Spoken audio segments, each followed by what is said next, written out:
এবছর জেলায় 2,05,775 হেক্টর জমিতে চাষ করা হয়েছে রোপা আমন ধান।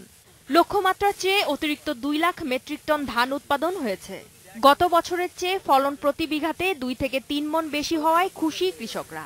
কৃষকদের আনন্দের সাথে সাথে চলছে গ্রামে ধান কাটাই মাড়াইয়ের উৎসব। বাজার এবার ভালো আছে, গতবারের তুলনায় এবার বাজার অনেক ভালো। বর্তমান বাজার চলতেছে পাইজাম 900 950। কৃষকরা জানিয়েছে এবছর তেল, সার, বিদ্যুৎ, কীটনাশকের তেমন কোনো সমস্যা না হওয়ায় এবং আবহাওয়া অনুকূলে থাকায় ফলন বেশি হয়েছে।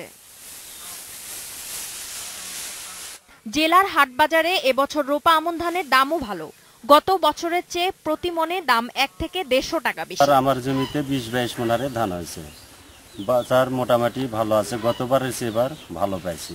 900 950 টাকা দাম আছে। মোটা জাতের ধান 650 টাকা ও চিকন জাতের ধান 900 থেকে 950 টাকা দরে হাটবাজার ও ফরিয়া ব্যবসায়ীদের কাছে বিক্রি করছেন কৃষকরা।